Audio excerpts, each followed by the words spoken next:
Okay. Well, it's really a pleasure to have our guest with us today. And I am especially pleased that Ken and Shirley, who share their passion for this topic, were able to bring them to us. I have a very quick story. I walked into our UPS store not long ago, and when I was signing out or paying for my transaction, I had an opportunity to provide some extra funds for junior achievement. And I didn't know that much about it, but I thought, wow, here's a local business that's doing what it can to support junior achievement. And since then, I've actually seen some younger folks in the store, and it makes me wonder if that was part of growing their workforce. So we'll see. Anyway, Ken, I'd very much love it if you would introduce our guest tonight. Thank you, Candace. After several years of volunteering with Junior Achievement, Susan took the position of Events and Marketing Director in 2000. She became Program Manager in 2003, and in 2015 became the Director of Education and Volunteers. In 2020, she became the Development Director for Junior Achievement of Greater South Carolina. She is responsible for raising funds to support JA programs through the donors and special events. She's a member of the Pleasantburg Rotary Club and was the past president. Susan holds a degree in theater and communications from the University of Toledo. Kinsey Clark is the Director of Strategic Partnerships and Volunteerism at Junior Achievement of Greater South Carolina, where she uses her skills in communication, relationship building, social media marketing, graphic design, and team leadership. She has a bachelor's in communications and nonprofit leadership from Carson Newman University. Give a warm Rotary welcome to Susan Spencer and Kinsey Clark.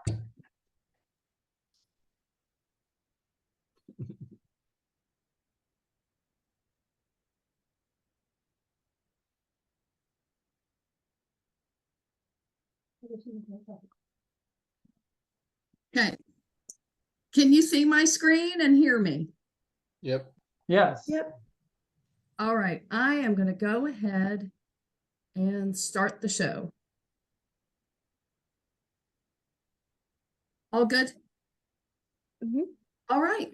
Thank you, first of all, for allowing us to be here. We are very excited to present to you. You already heard a little bit about us. I just want to throw in, yes, I was the past president. In 2017, 2018, I've been a Rotarian since 2008. Love what we do, service above self. And I'm also in charge of programs for the clubs. So my job is to find people like us to speak. So if anybody would like to talk to me about that, let me know. So I'm going to go ahead and dive into the history of Junior Achievement. We have been around for over 104 years. Junior Achievement started back in 1919. It started with the president of AT&T, president of a paper company, and a senator in Springfield, Massachusetts. They decided that students in the upper grades, we're talking high school, needed to learn about the free enterprise system. So it started with a company program, which I'm sure some of you may have remembered. And then in 1975, Junior Achievement realized we need to reach all grade levels, kindergarten through high school. And that's when Junior Achievement started entering into the classroom, teaching the programs to students. So it really grew in the 80s and 90s. We have over 100 offices we're worldwide, but in the United States, we have over 100 offices throughout the United States. And like I said, we started entering the classroom and how it works. And you'll hear a little more about this when Kinsey speaks, but our programs come to life with community people, individuals from the workforce coming into the classroom, teaching things that they're not taught in school. So this is our mission, and it is to foster a world in which young people have the skill set and mindset to build thriving communities by delivering relevant, compelling, and innovative educational experience which build on young people's capacity, spur economic development, and contribute to global economic competitiveness. Teachers can tell students things all day long. They'll go home to their parents or whoever they live with. But when someone from the real world comes in and speaks to the students about something, they're going to listen. Even with my 36-year-old daughter, I have 3 children. My oldest is 36. I sometimes will tell her something, but if she hears it from someone else, she'll listen. It's the same thing. So comes to life that way. And I want to go ahead and show you a quick little video. So I'm hoping the sound will work. Junior achievement is where dreams take flight. We are helping students connect what they learn in school to future work and career success. We are teaching them how to manage money to achieve financial security as adults. And we are showing them that starting a business also means changing lives and communities. However, we can't do it alone. Find out how you can help. So what we do is we enter elementary, middle, and high school classrooms. We create student experience and inspire them with our programs. I like to say we touch on a few things: financial literacy, entrepreneurship, and workforce readiness, which are skills that these students are lacking, especially those soft skills and being able to talk and not look at your cell phone. Those are the kind of things that we are teaching. So what makes Junior Achievement possible? My job as development director, you heard I've had several roles. I obviously am very passionate about Junior Achievement, or I wouldn't have still be here after 23 years. But to make it possible is we get funding from corporations, foundations, I write grants, and individuals. And I also head up events throughout the state. So before we get into this part where Kinsey steps in, just want to share a story. You're going to hear one at the end, but one example of a story is we had a volunteer teach a class at a local middle school a couple years ago. And the program was focused on budgeting and financial literacy. And one day he was going through the Chick-fil-A drive-through, and the cashier said, "Mr. Jones, I know you." And he, okay. He said, "You taught my class. Look at me." The young man at Chick-fil-A said, "I am here because of you. What you taught me how to budget. I went home to my family who did not have a budget. They were renting, they weren't doing well, and he took home what he learned. And now his family is on a successful track. He's working at Chick-fil-A.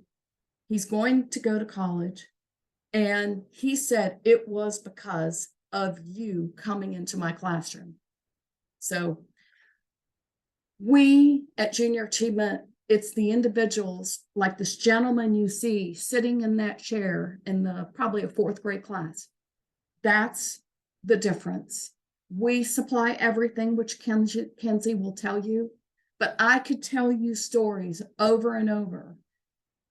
And I don't want to keep you here for hours because I know we have limited time, but I'm going to go ahead and let Kinsey step in now.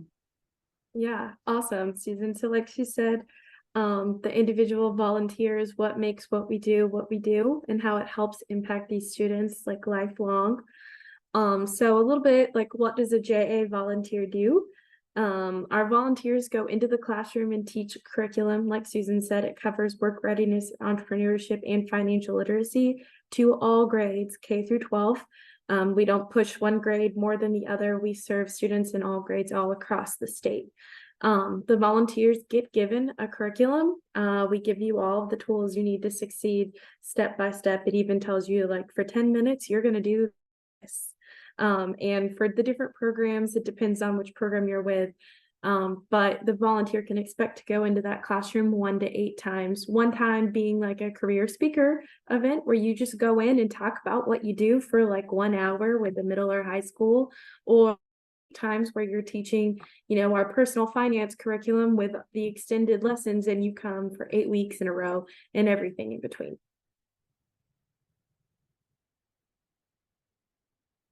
Thanks, Susan. But also, like we said, most importantly, our volunteers have fun. Like Susan said, the impact of a volunteer is really why we're here. Volunteers are positive role models. They help lead these classroom discussions. They engage students and they inspire students to be excited about their future. There's a statistic 1 in 5 students will go into the profession of their JA volunteer. So if you talk about what you do and why you love what you do with these students while you're in the classroom also following our curriculum, there's a chance that 1 out of every group of 5 little desks put together in that 2nd grade classroom might become what you do for a living, whether that's banking, architecture, real estate, doesn't matter. They want to listen to you. So also here, if you guys will stay on the screen for just a minute, this is currently the volunteer needs we have across the state. So we have our programs divided between Midlands, Upstate, and Low Country.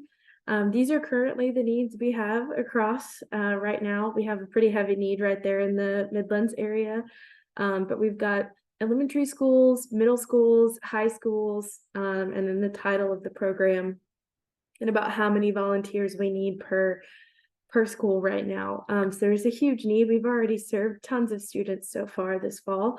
It's crazy how many programs that we've had coming in. But if you guys want this slide specifically, I can definitely get that to Candace and Ken. That way you guys can look that over if you were interested in volunteering. And here are just some numbers for you. Last year, we served 38,000 students across the state. That was with the help of about 320 volunteers. And some of those classes were taught by teachers as well.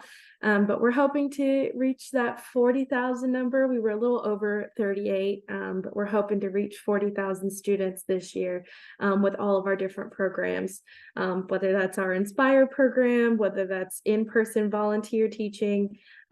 We hope to reach that 40,000 with the help of people like you.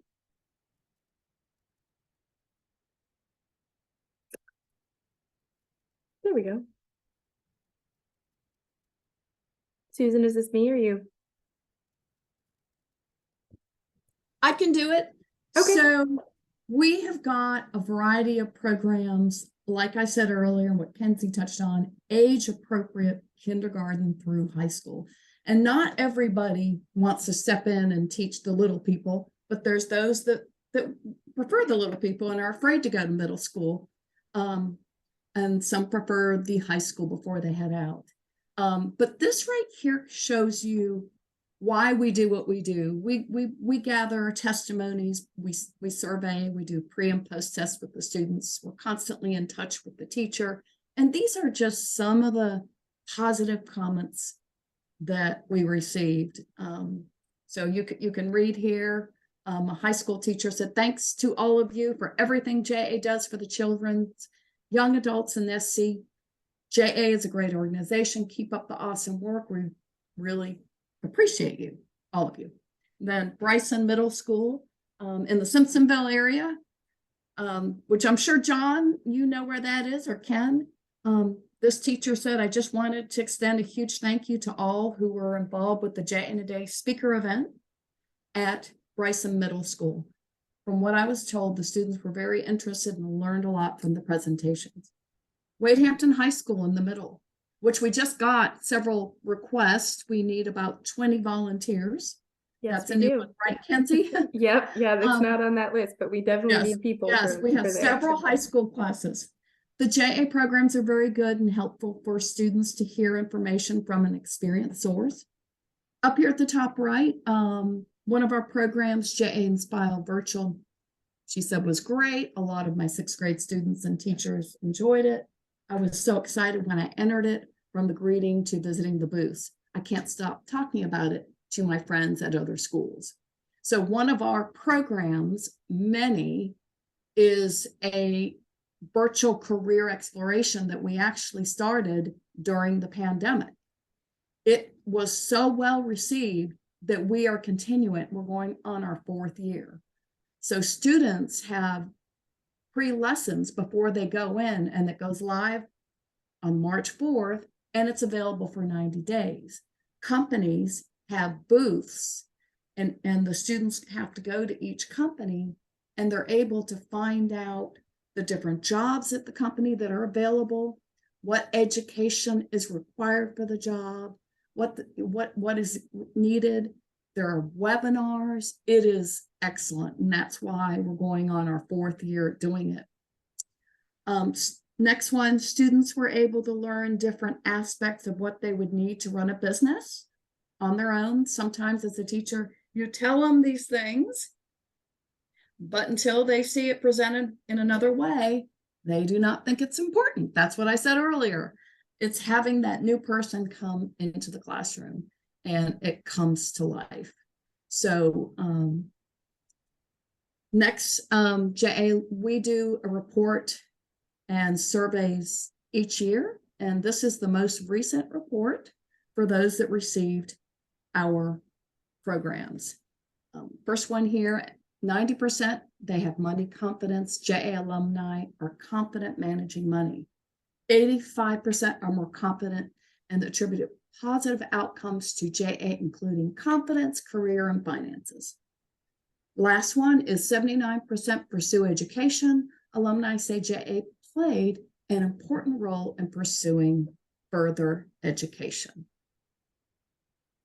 Now, I want you to take a minute and watch this video, and you may need a tissue.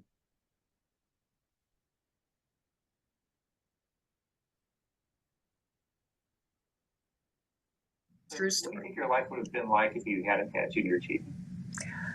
Oh, yeah, that question actually makes me a little bit more emotional than I realized.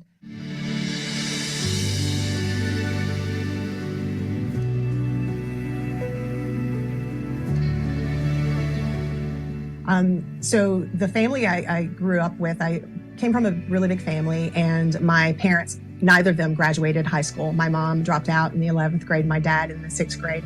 And I would not have been exposed to the things that I learned through junior achievement. I wouldn't have been exposed to the people that have really made a difference in my life.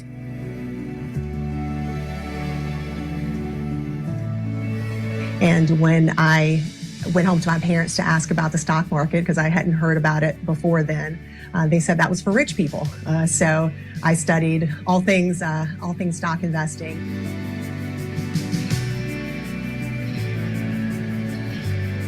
It was probably the largest influence on what I do now. As I mentioned, I just was so passionate about it and learned so much that I actually went on my own and bought Personal Investing and Stock Investing for Dummies books.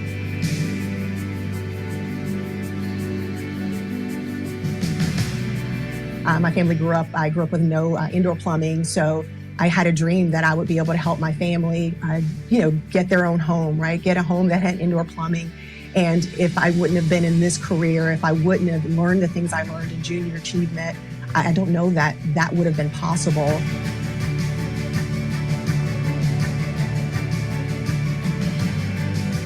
And whether you're teaching it and learning it by teaching it, or whether you're coming across a student like a Kenesha, right, that really picks up on that material and takes it home to their families or keeps it and does something with it like I did. It is just so important to learn those skills.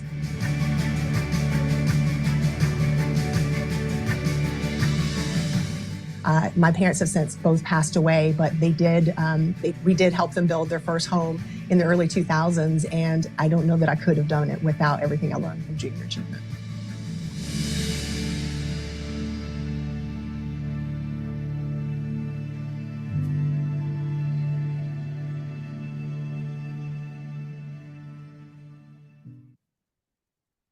We have many more stories that we can tell you, and I do have one more to share. There was a young girl who was in a classroom and the volunteer came in, and our programs range where you teach it all in one day for 3 to 5 hours or once a week for 5 to 7 weeks. And this happened to be a 7-week program in a middle school here in Greenville, South Carolina. The volunteer went in and taught, and this young girl was in the back of the class and had an attitude and said to the volunteer, "You're wasting your time," and just really rude. And he went around the class at the beginning, the first lesson, and said to each student, asked each student, "What would you like to do?" And when he got to her, she said, "I'm going to be a hairdresser like everybody in my family." And no problem. You can make a lot of money being a hairdresser. But I'm just saying that because what happened next is each class, she got more engaged. By the third class, she moved to the front row. At the last class, he went around the room and he said, "What would you like to do now?" When he got to this young lady, she said, "I want to be a nurse." She ended up going to nursing school, graduating top of her class. If that volunteer hadn't gone in there and taught her, she would not be where she is today. That is why I love Junior Achievement and why I do what I do and why JA continues to do well, because we are changing lives every day. And that is our presentation. And I want to go ahead now and see if you have any questions for Kinsey and I.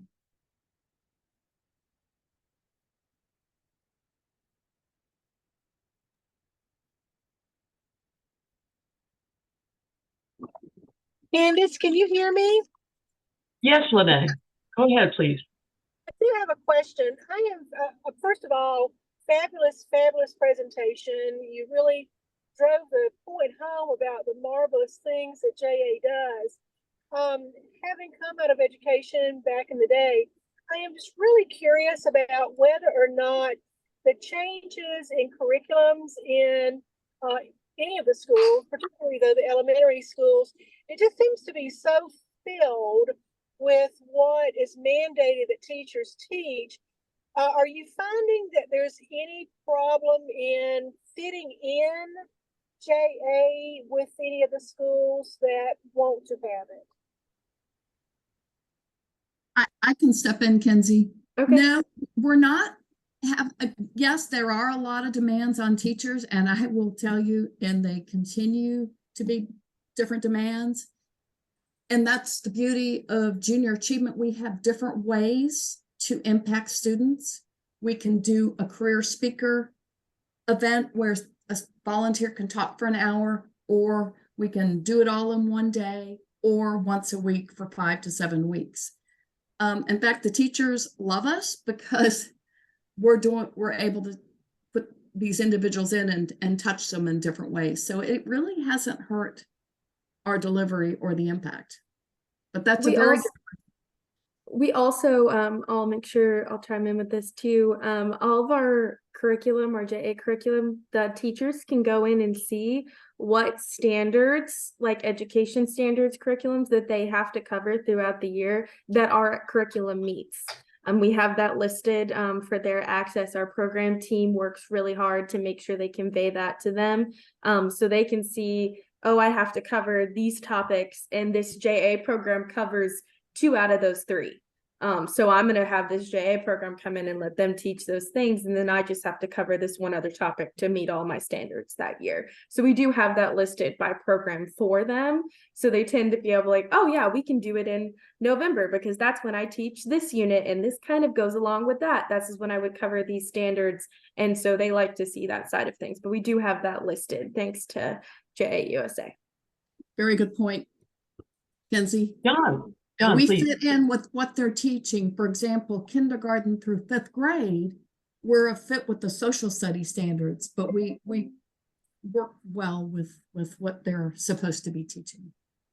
Susan, I want to ask you, and I'll ask you in the context of economics for success, that how have you been evaluating the 6-week program in the classroom with the volunteer versus JA in a day? How have over delivery between those two options? So what we do is we go with what the teachers want. If they want that delivered in a traditional format, we go with what they would request versus the JA in a day. Okay. So we work with whatever delivery option they would prefer. Mm-hmm. Okay. Right, Kinsey? And Kinsey, you can pipe in because you're more Yep. on the program side now.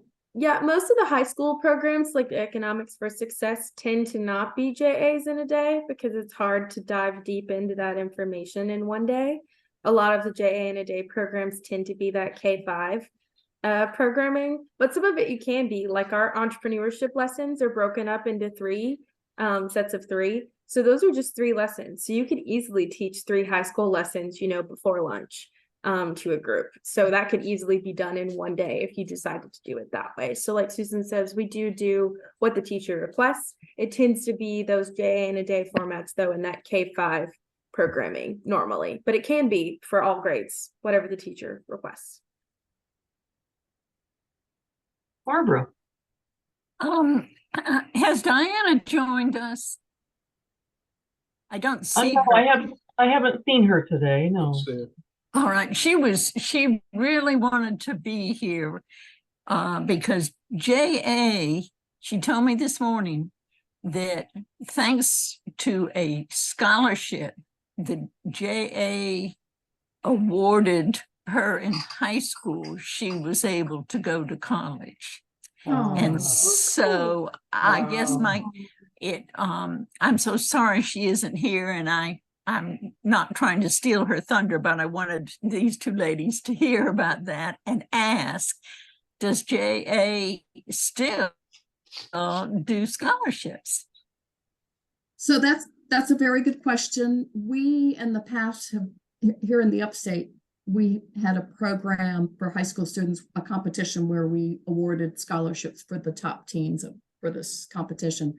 Right now we don't, but it's not to say we won't down the road look at that, but no, there aren't any at this time.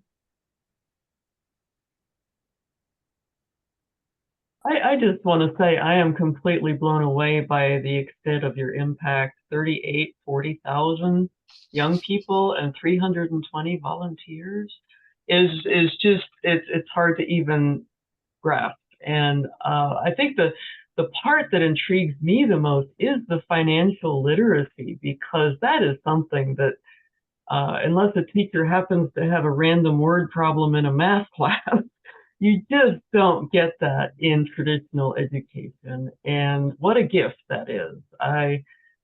My own experiences until my 30s, I don't think I had even an inkling of the grasp of anything other than balancing my textbook. So what a gift to these students and their families who maybe just as much at sea as the kids. I guess my question for you is, you cover all of South Carolina. How many staff do you have? Or do you rely very heavily on the volunteers, don't you? Yeah, we're a Both. small team. Yeah, Yes. both. Yeah, we're a small team. There's 7 of us, right, Susan? There's 7 Yes, now? there are 7. We just hired our 7th, and I want to pipe in now and share something really exciting that's hot off the press. I touched on it a little bit earlier with Ken and his wife. and Candace, we hired our 7th person to help us with something very exciting that is coming to South Carolina.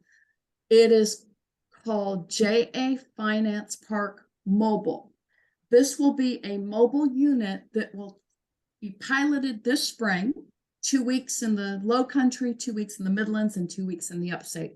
And it'll travel to different middle and high schools, and students will have lessons, free lessons, up to 13 lessons, and then enter a simulation. And this mobile unit will go either to a school gym or a location of the school's choice. Just to give you an example, Greenville County Schools has already said, we want it here, that we've got them booked for 2 weeks. And it is going to be very impactful. I'm not sure you know this, but the South Carolina voted, it's a state mandate that students starting this year have to have, starting at their freshman year this year, a half hour or a half credit, excuse me, of personal finance to graduate high school. We are helping with this.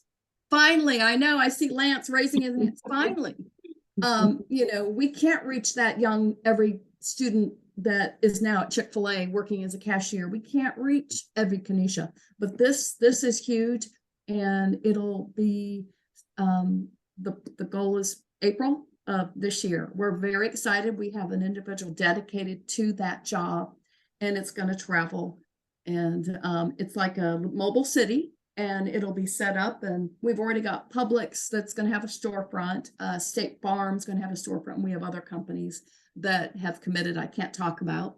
Part of my job is to write grants for this and reach out to companies, and it's going extremely well because it is extremely needed. I do have a follow-up question about that then, in terms of it being a mobile unit, but then so students go in through the unit and use the environment in the unit for their lessons? Yeah, so it's one thing I didn't say is they actually, it's a simulation, and they're picking fictitious adult situation. They have to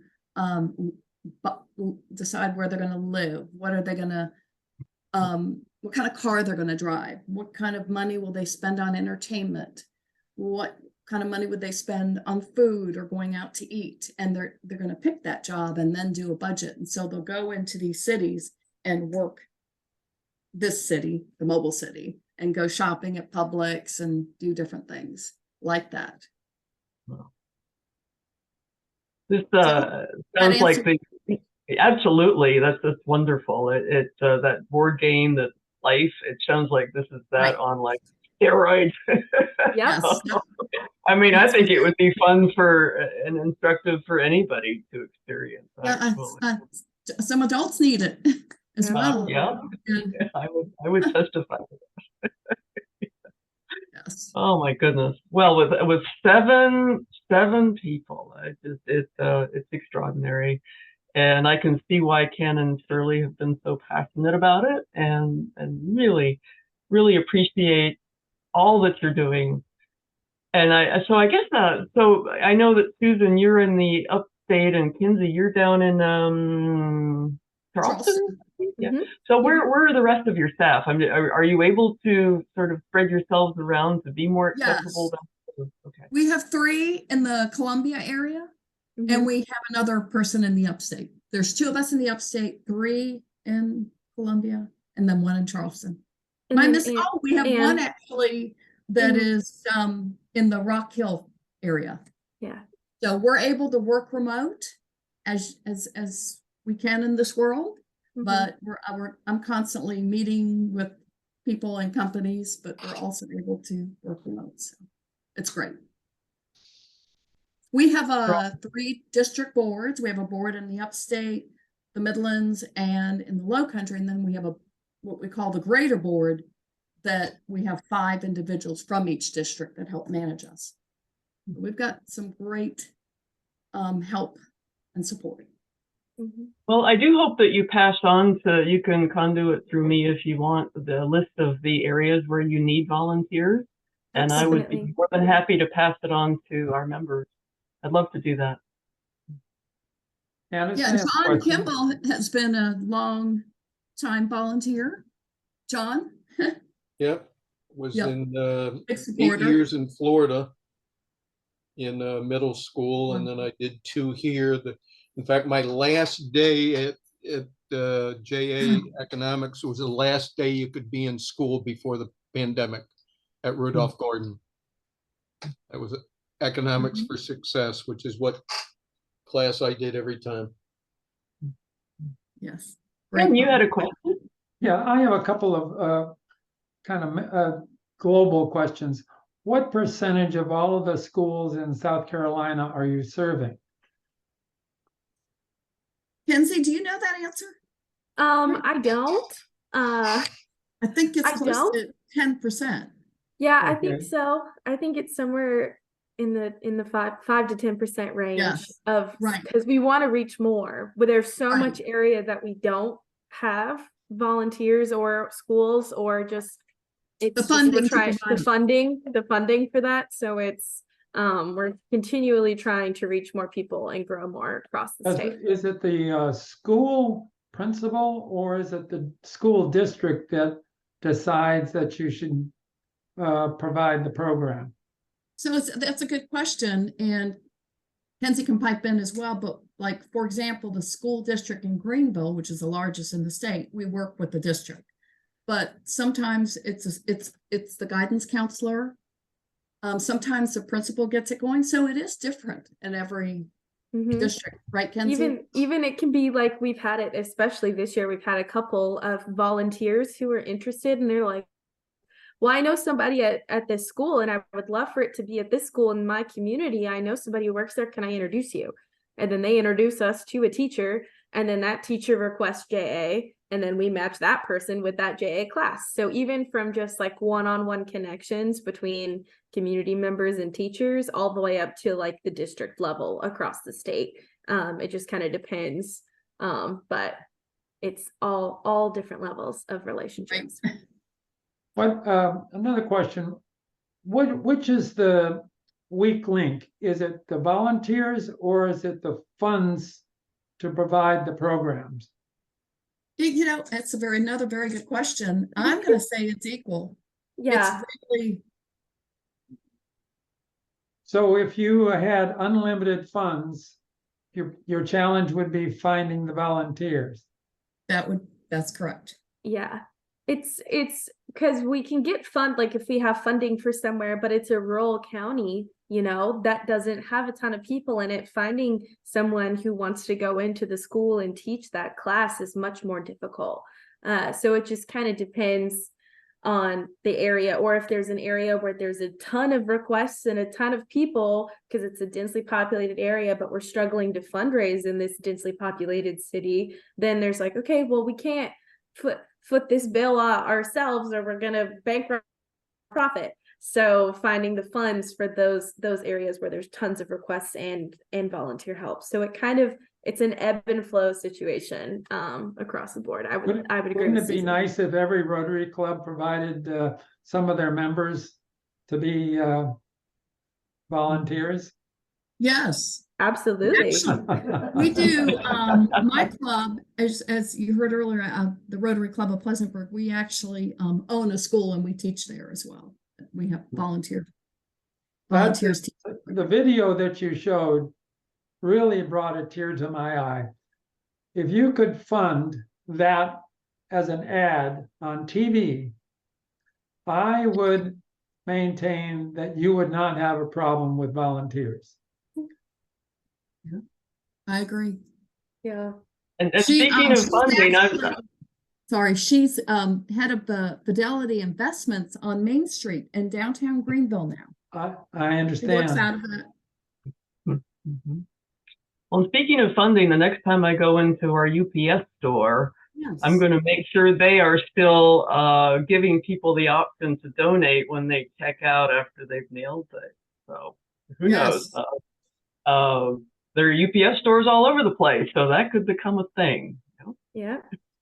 Yes. So I just really, are there any more questions? I don't want to cut anybody off, please. Okay. One of the things we do, and I really appreciate your time. The presentation was perfect. I will tell you that I snagged a whole bunch of screenshots. So I will be sharing a lot of that information as a follow-up to our members and also to those who couldn't be here today. And really appreciate the way you seamless team that you work together. And great job. Candace, I have one more question to Susan. Sure. Susan might know the answer. Susan, are you aware of any Rotary clubs that have been able to put a grant together from Rotary to support JA? From individual clubs, yes. Like, are you talking about Rotary? But with the emphasis clubs? On literacy, really the question is getting not just the club's money, but grant money through the foundation. Actually, no, I'm not aware, other than individual clubs. Okay. I'm not aware. I mean, I know my club does their own grant. I'm aware of that. Right, yes. Yeah, with Berea. But Cherrydale now. Oh, that's right. Yes, Cherrydale. yes, right. yes. Switch.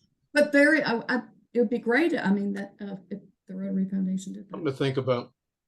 Well, it is a wonderful tie-in with literacy. That's a great point, John. Right. Yeah, it is. Absolutely. Yes. Speaking of literacy, one of the things we do for our speakers is we dedicate a book to a little free library somewhere. And because since we have members all over the upstate, we scatter these books all over the place. But in this book, What Should Darla Do, is going to be donated in your honor to a little free library somewhere in honor of junior achievements and all the amazing things that you do. So thank you so very much for your program today, and just, my goodness, the impact that you have on our young people. So thank you for that.